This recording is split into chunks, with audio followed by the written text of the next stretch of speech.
Countering Resistance, co-convened by the UW System Gender and Women's Studies Librarian and the UW System Women's and Gender Studies Consortium.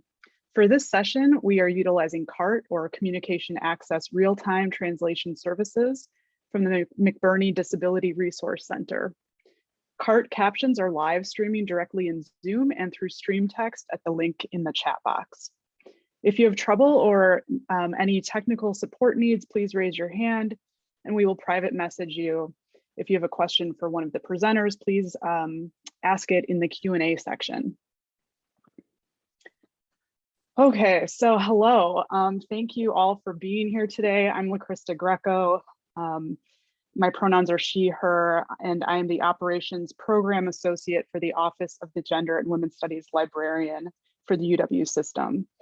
I'm so honored and excited to introduce today's presenter, a former professor of mine who has been a favorite professor of mine for a very long time, Dr. Ada Cheng, and her presentation titled Loving Myself Within 1,000 Cuts. So a bit more about Dr. Cheng, an educator turned artist, storyteller, and creator. Dr. Ada Cheng has utilized storytelling to illustrate structural inequities, raise critical awareness, and build intimate communities.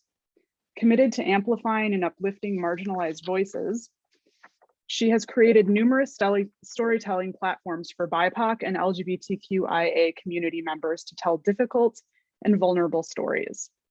Because of her artistic and intellectual work, she has recently been named the Educator of the Year by the 7th Congressional District's Multi-Ethnic Task Force in the American Multi-Ethnic Coalition, Inc. She was a tenured professor in sociology at DePaul University, which is where I know her from 2001 to 2016, when she resigned to pursue performance and storytelling.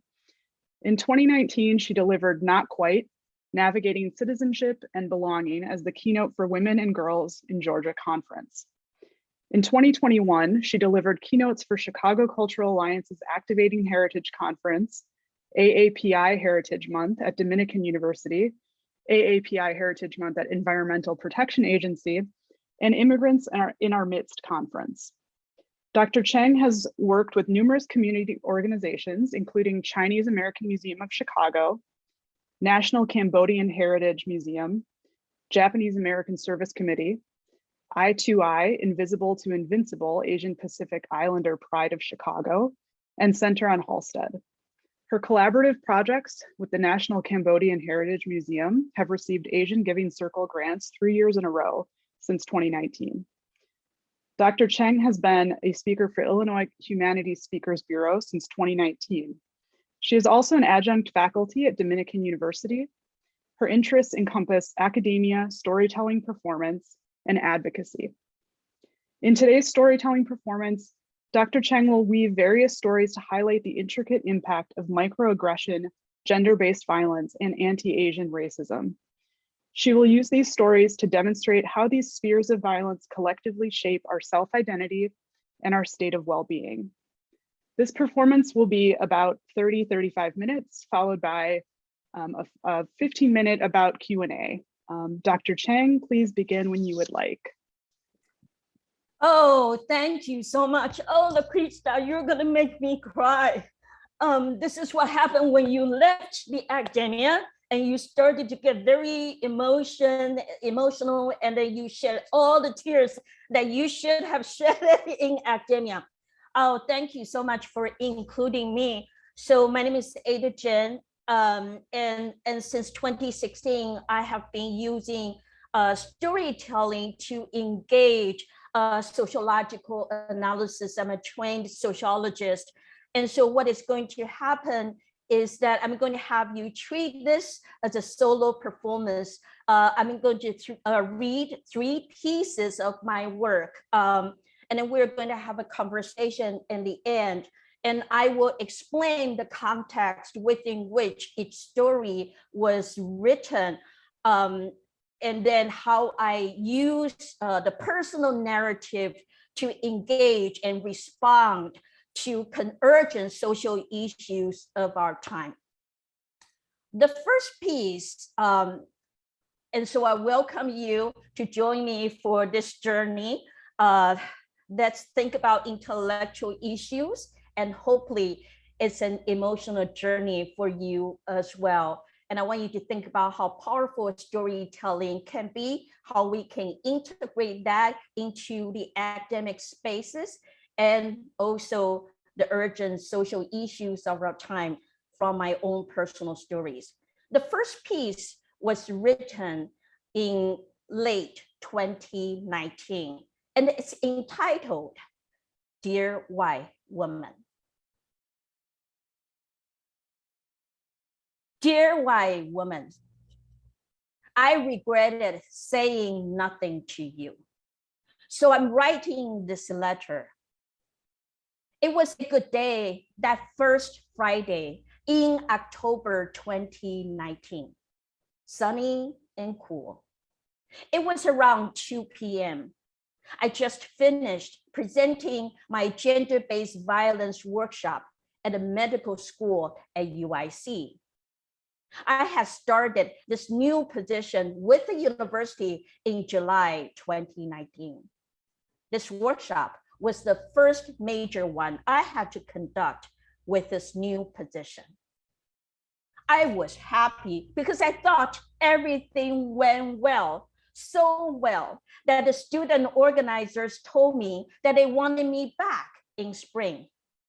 I was feeling proud, standing in front of the medical school building entrance on Polk Street. When I ordered a lift to return to my office, you were right there dropping off someone. I was elated that I didn't have to wait long. The day is really going my way, I thought to myself. I got into your car and said, thank you so much. How are you? My standard greeting to a Lyft driver. You glanced at me through the mirror and said, I'm good. Where are you from? Just like that. We're sitting inches from each other, yet the chasm between us suddenly feels like 1,000 miles. I paused. Where are you from is one of my most dreaded questions. I was asked so very often before becoming a citizen in 2015. It was simple when I first arrived in this country from Taiwan as an international student back in 1991. I was foreign after all, with my stronger accent then and wearing clothing I brought from home. Yes, with each passing year or decade, this question has become more complicated and layered. I can no longer answer it with ease. That question was posed to me even after I became a citizen in May 2015. That same afternoon, after the naturalization ceremony, and the days and the weeks and the months and the years afterwards, that question never stopped.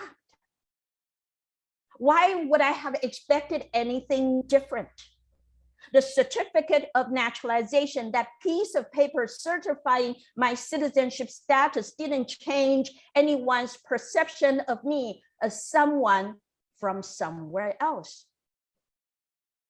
My status might have changed, but my face didn't. I mean, my accent wasn't that thick, so thick you would mistake me as foreign. You had no other reference than this face of mine, the only marker of difference, just like a million other faces from Asia. And when I hesitated, you asked, originally? Like I didn't know what you were asking? Like I didn't already have a script for this question? Like I hadn't answered the same question over and over? Like I hadn't said originally myself many times before? like my silence was my lack of understanding of your words or English. No, I was killing you softly in the backseat with my gaze filled with both sorrow and rage, calculating how much I should let your remark and therefore you shape the rest of my day or days after that. When I told you I was from Taiwan, you started talking about how your brother-in-law was working there and how he loved it. I asked you which city he was living on the island. You couldn't say. You simply went on and on about his beautiful experiences in Asia. I wanted to tell you, I don't care. I mean, do you even know the difference between Taiwan and Thailand? Because many Americans can't even distinguish these two countries since the first part for these two words sounds exactly the same. I wanted to lecture you about profiling though, a softer type of profiling, the type of profiling that doesn't kill us, but it marks us as different. It tells us we don't belong. It is a form of racial profiling masked as cultural curiosity, often loved by both liberals and conservatives alike, pretending to be cosmopolitan. Yet culture is no substitute for race. You might ask, does it mean I can't ask this question at all? Of course, it is not that you can't ask it. It is how and when you ask the question. It is the context within which you ask it. Context is everything. Ask yourself, is this how you greet every human being you come across on your drive, in the party, on the street? Or do you direct this phrase to only people with certain facial features deemed as foreign and alien, or shall we say, exotic? There are millions of people with facial features similar to mine who were born in the United States. This is the place they call home. They are not from somewhere else. They have always been here. By asking them that question, you're telling them that they don't fit the image of what an American should be. Where are you from? Mark someone as an outsider, outside of a norm and a standard against which you used to judge them. I am the other against the white faces you count as American. Whether I was indeed born somewhere else is beside the point. I might be a citizen on paper, but it is still a long way to belong and to call this country home, even after 3 decades. Let me tell you a story. I once performed my solo, not quite, at Des Moines, Iowa. During the talkback, a middle-aged white woman vehemently disputed my comment about the racial implications of this phrase. She insisted that she could not be racist since her husband, sitting right next to her, was a Chinese man from Hong Kong. It was as if her physical proximity to a person of color could excuse or exonerate her of any bias or prejudice. She said that she was simply curious about other cultures. Insisting on her good intentions, she wouldn't stop arguing until another white audience asked her to ponder this question. Who is in the rightful place to define racism? I believe you if you say you were simply trying to be friendly, except benevolent intentions don't always matter, especially when they lead to harmful impact. Not on you, but on me. It should have been a great day for me. Instead, I spent the 7-minute ride debating if I should get out of the car, if saving $5 was worth my dignity, if I should educate you as opposed to simply enjoying my existence, if I should trade dignity for convenience, if I should stay quiet while struggling with my own conscience and doubting if I did the right thing with my silence. All the energy that should have been reserved for my joy that day was wasted on you while you were so oblivious to everything. I used to intervene until my energy was completely drained, until I no longer had joy in life. And then I realized this: not every fight should be my fight. I have to pick my battle just to preserve some sanity, so I can thrive, not just survive.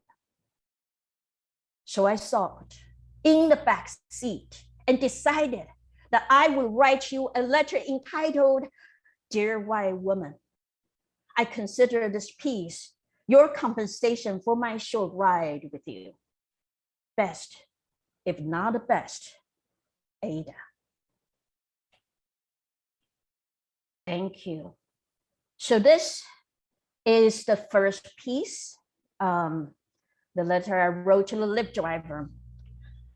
And you can think about the different social issues facing Asian Americans and engaging in the constructs and theories and topics in academia. The second piece was written in 2020. At the time, and I need to explain the context within which that I wrote this piece. It's entitled "A Letter to My Younger Self." In 2019, I got this position with UIC Women's Leadership and Resource Center. And my work was about gender-based violence. In February 2020, and I want you to think back, February 2020, where we were in terms of a pandemic. An Asian American student sent me this email. And I think most likely the student didn't know where to go, so the email landed on my desk. I didn't rewrite this piece for this particular performance as written in mid-2020.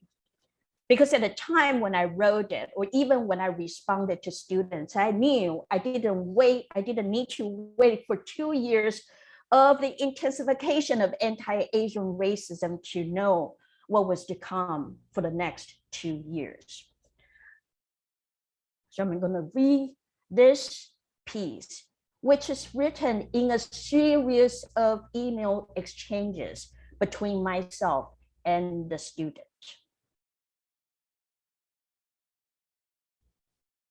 And if I get very emotional, that's me being Ada.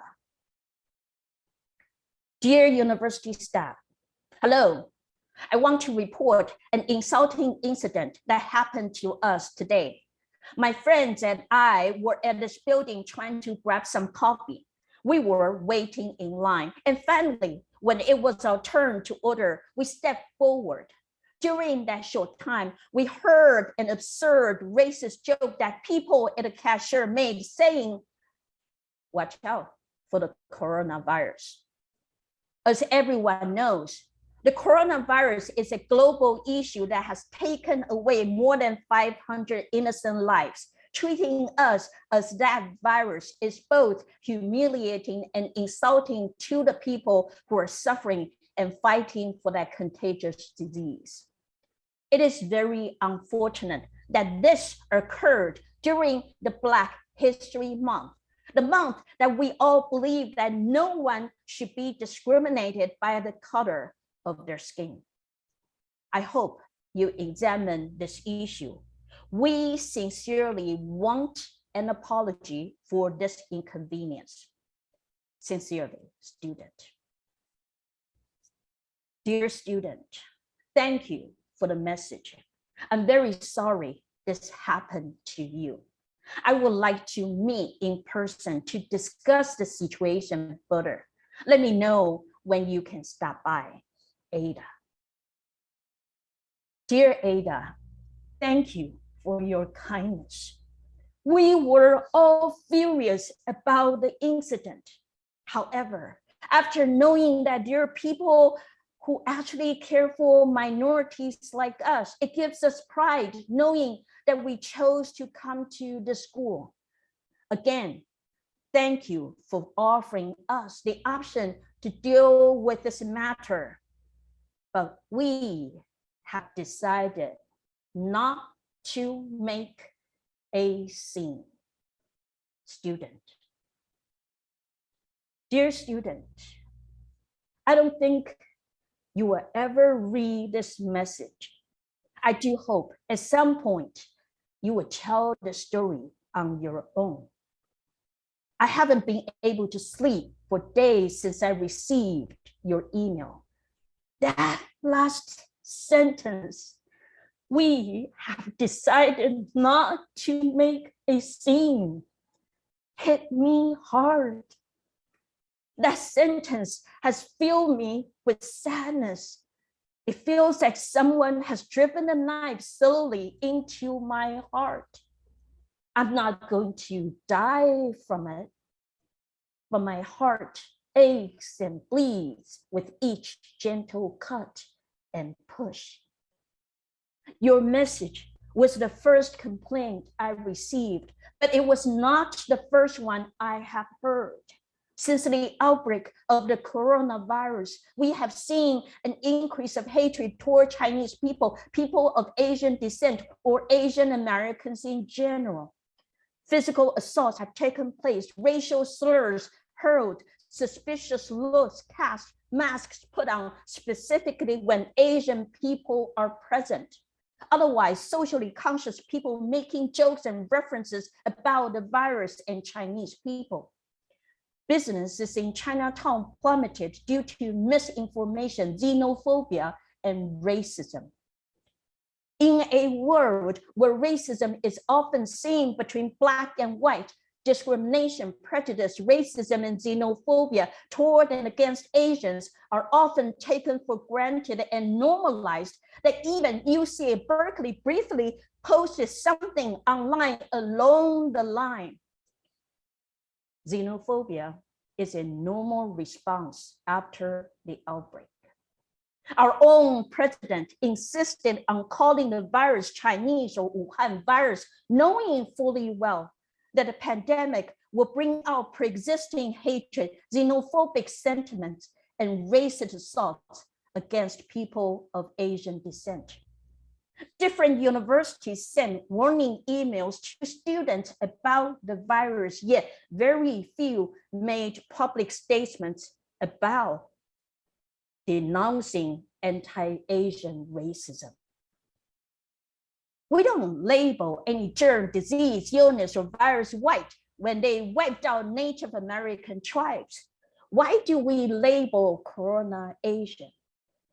This pandemic shows how easily we as Asian Americans can go from being model minority to yellow peril in this country within seconds.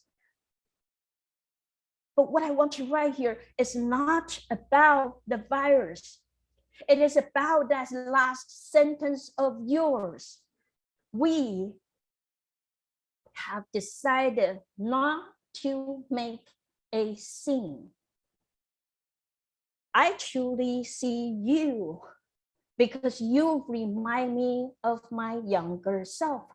When I used to believe that people would understand where I was coming from and empathize with my position if I were polite enough, respectful enough, articulate enough, or liked enough.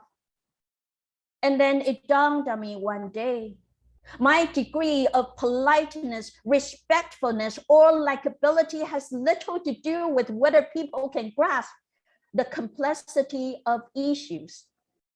For many, they understand them all along. In my or our culture, I was taught since I was young to be quiet, to not speak up, to not challenge authorities, and to keep peace and maintain harmony. I had to work very hard to develop my own voice and to have one. When I was younger, I tried hard to balance between having a voice and wanting to be liked, having ideas and opinions and being seen too opinionated and loud, and telling people how I really felt and what I really thought, and not wanting to alienate anyone with my truth. I still struggle with that. And I'm in my 50s. The reality is there's no balance. It is a lose-lose situation for me as a woman. I do have the benefit of racial perception. I'm hardly seen as militant or aggressive as an Asian woman, even when I am, compared to a Black woman who can easily be seen as aggressive, even when she's simply being assertive. My body, as much as it may be sexually objectified, exoticized, or violated, is not seen as threatening, thus allowing me to freely navigate the world without anyone calling the police on me. And we know the ways our bodies are perceived can have life and death consequences. But the worst part is this. When you don't practice speaking up for yourself, you end up losing the only voice you have, your own. I want you to remember this. Silence can be a strength, but it isn't always a virtue. Being quiet doesn't always bring you to peace. Being polite doesn't always keep you out of trouble. Being respectful doesn't always get you the respect in return. Please learn to tell your own story, as I can always tell stories for others. Learn to shout on top of your lungs. Make a scene. Be the troublemaker. Be the trouble for yourself and others. It's time. It's time. Ada. Thank you. So this is the second piece for this performance, dealing specifically with anti-Asian racism. The third piece is entitled Let Them Not Be Your 10. Trigger warning. This piece is about sexual assault. There won't be any specific details about sexual assault, but the subject is about sexual violence in academia. So I want you to take care of yourself. Feel free to step away if it is triggering for you. And this piece was written in 2021. It took me 10 years. In February 2020, I was invited by a faculty member from the Global Asian Studies program at UIC to do presentations for his Asian American courses. The presentation was entitled Sexual Assault on College Campus and Asian American Experiences.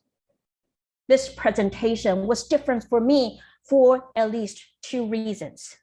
This was the first time that I presented for college classes with predominantly Asian American students. Staring at faces similar to mine hit me viscerally. It was also the first time that I did something very different with my materials.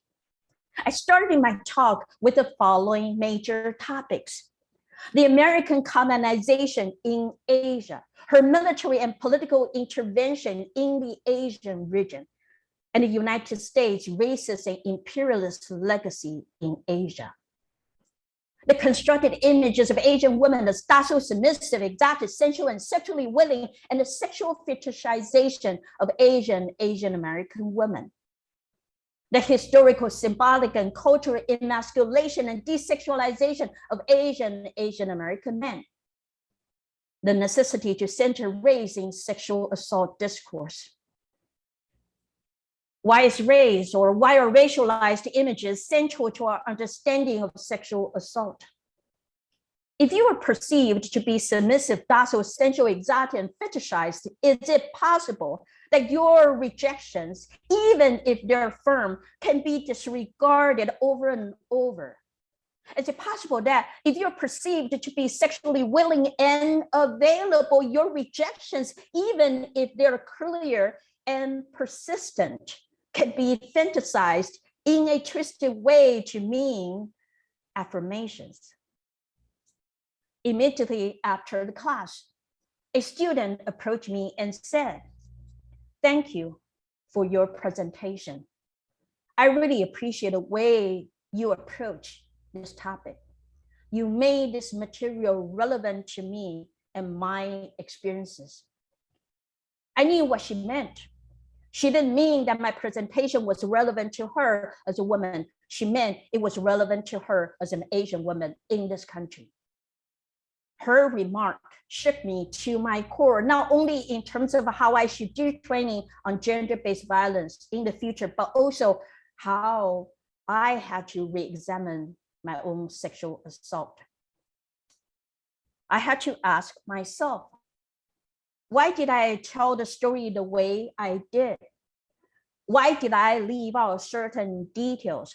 And most importantly, why was my identity as an Asian woman never given a proper place in my own public account of the story? My sexual assault took place in 2010. He was a colleague of mine in the department. He was a friend, a progressive faculty, and a comrade, one who would march with women and speak up for us. Yet he sexually assaulted me despite my repeated rejections. I couldn't even name it as rape until another close colleague of mine named it for me. I could not reconcile his good man image in public with the violence he committed in private. I'm not sure if he was aware of the dissonance either. I have told this story in public a few times and published it in print since 2016. I left out something important. I decided not to discuss race ethnicity in the story to mitigate the stereotyping that might ensue. My colleague is an immigrant man of color, a member of a marginalized community. I left out that detail because of a larger political climate of our time. In 2015, when Donald Trump came out running for presidency, his campaign relied on demonized immigrants, particularly immigrant men of color, constructing them as drug dealers, traffickers, criminals, and rapists. I didn't want this to become another statistic contributing to the portrayal of immigrant men of color as the villain in our larger cultural and political landscapes. Since I didn't name his race, I didn't explore how my own race might have played a part in my own victimization. I've been troubled by my own omission since my racial identity as an Asian woman has been central in my existence as an immigrant woman of color in this country, and my experiences as an immigrant woman of color faculty in academia. In a way, my colleagues have dismissed my presence, appropriated my intellectual labor, and discounted my contributions. In a way, my students have disregarded my authority as a tenured faculty member. And in a way, I have been told to go back to my country and consistently asked where I'm from originally, even after I became a citizen in 2015. How could race be so salient in all my experiences as an immigrant woman of color, yet so absent at this moment of intimate violation? What other pernicious effects can this erasure of race have? What I didn't say to students in 2020 is this: is it possible that because of these images developed and constructed out of the American racist, colonial, and imperialist legacies, that you will be perceived as a complicitous collaborator in your own sexual assault, not only by others, but also by yourself? Is it possible that we also come to see ourselves as complicit in the violence against us? I did, questioning myself in terms of the legitimacy of the rape, because there was no brute force, because it was not in the dark alley, because he was no stranger, but someone I trusted, because I didn't fight back and yell, and because I thought I was trying to salvage a friendship, and because I stayed quiet and let it go afterwards, pretending nothing had happened. Exactly the same way I deal with anti-Asian racism early on in my life in this country. On March 16, a white man murdered 8 people in Atlanta, among them 6 Asian women. In the press conference, the sheriff minimized the violence against these Asian women by labeling it as the shooter's trouble with sexual addictions. Within 1 month of my arrival in this country in 1991, I learned a particular form of racial profiling unique to me as an Asian woman via this phrase: I like Asian women. This phrase has been said to me millions of times throughout decades by men of all races, particularly white men. The key word here is Asian, not women. Men are looking for a particular set of titillating images and stereotypes in me. I am not important. The collective we that they have been fantasizing is what satisfies their desire. I'm never just a woman. I have always been an Asian woman. In an effort to protect my perpetrator, I never once asked how my identity as an Asian woman, as well as the images based on the racist misogyny in his fantasies, might have played the role in his repeated refusals to accept my rejections. I've obscured the fact that I had consistently experienced racialized misogyny and sexism from men of color as well. Even until this day, I still do not know how to address the harm done to one another within and across marginalized communities. I wrote myself, the inseparable Asian woman, out of my own narratives and blended myself within the abstract category of woman. When you write yourself out of your own stories, there's no story to tell about you or for you. It took me 10 years. Let them not be your 10. Thank you. This is the final piece for this performance. This is the end of my presentation and performance. And I'm going to just open up and for LaCrista to facilitate the conversation. Hi, Ada, thank you so much for those brilliant and powerful stories. So very great. If people want to enter their question in the Q&A box right now, that would be, this would be a great time to do so. I guess I wanted to ask you, because I think it's so interesting how you came from this tenured position in academia. That's how I met you initially. And you left that. And so rarely, I think people talk about leaving their tenured positions. And I'm wondering how you sort of decided to do that and pursue storytelling and performance instead. Let's ask, people who are faculty members here, how many people read our journal articles and books, right? And I think the last few years that I was really struggling was how much impact that I was making, right? Every quarter, students are saying you change the way we think. Absolutely.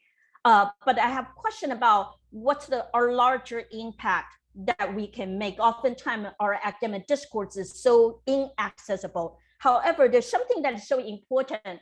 Students will say you change the way I think. And I want you to think about the context in 2013, 2014, or 2015. What was happening in our country? Black Lives Matter. And I realized that changing people's thinking is not enough. That I could see that students sort of light go off. But I know once they leave the classroom, it will be business as usual. And here's the truth. People don't act or take action simply because they have the right information. All right. If we can change and take actions because of the right information, we would have solved all the ism problems in academia. People act because they're emotionally compelled and driven. And I was searching for something. What's that thing that I could challenge people, they're intellectually, but also connect with them emotionally? What's that piece that can drive people toward action and say, I need to make this world a better place, equitable justice? But that's not, we can't will our world to be a better place. Something has to be done. But academic discourse just at the time wasn't enough to drive action. And I stumbled into storytelling. And I realized that as a trained sociologist, I can integrate sociological analysis. I can engage issues, for example, perpetual foreigner, right? The way that we think about Asians and contagious disease, the gender-based violence, without using complicated theories and constructs. But I'm still able to challenge people intellectually, but most importantly, connect with them emotionally. And this allows me to speak not only to academic audience, but really a wider audience. And so it's about how can we give people the accessibility to knowledge, because that's a form of privilege as well. Yes, definitely. I have one question for you in the Q&A. Have you written any books? If so, where can this person find them? I have written books, but I have a book standing up and on Amazon. That's in terms of short memoir explaining why I left academia. And the rest was more in terms of journal articles. I published a book in 2006, and that's academic book. And so I usually publish under my legal name, so you can check that out as well. It was as if what I have been doing is really through performance and storytelling. And a lot of my publications that I usually did before I left academia. Okay, great. And then another question, how can a person who is white advocate for others who are faced with these issues? Something that I have been thinking about this, I want to kind of emphasize the difference between diversity and equity, all right? If you are simply thinking about difference, and this is what I have seen a lot of white folks in different spaces, they will focus on the differences among marginalized communities, right? For example, in the university, in the name of diversity, we want to say we have so many Asian students, we have so many Latino students, right? So that's emphasizing the differences. However, never ask the question about equity. And when we ask a question of equity, then it entails white people to really examine the existence of white privilege and ask a question, what exists structurally that bar people from participating in an equitable way? So you cannot jump over that issue of white privilege, but also the structural equity issue to simply focus on, hey, we have so many Asian students, we have so many, that's diversity. So I want to encourage people to really think about examining white privilege, examining the equity issue, and ask what's structurally inequity, what I can do structurally to dismantle that inequity, and therefore people can participate equitably. Great, thank you so much. And I could continue talking with you forever, but unfortunately we have to move on to our last session of the day. So I just want to thank you one more time. Again, such an honor to be here with you today and introduce you. And you are such an amazing professor and person and storyteller and performer and all of that, all of the things. So thank you so much for being here with us, Dr. Ada Cheng. Thank you to our audience, our captioners, and everyone here today with us. Please join us for our last session, which is an artist roundtable. It's our closing conference session. A link to that will be in the chat. I'm LaCrista Greco signing off. Thank you all so much. Thank you, everybody. Thank you for having me. Bye, everybody. Bye.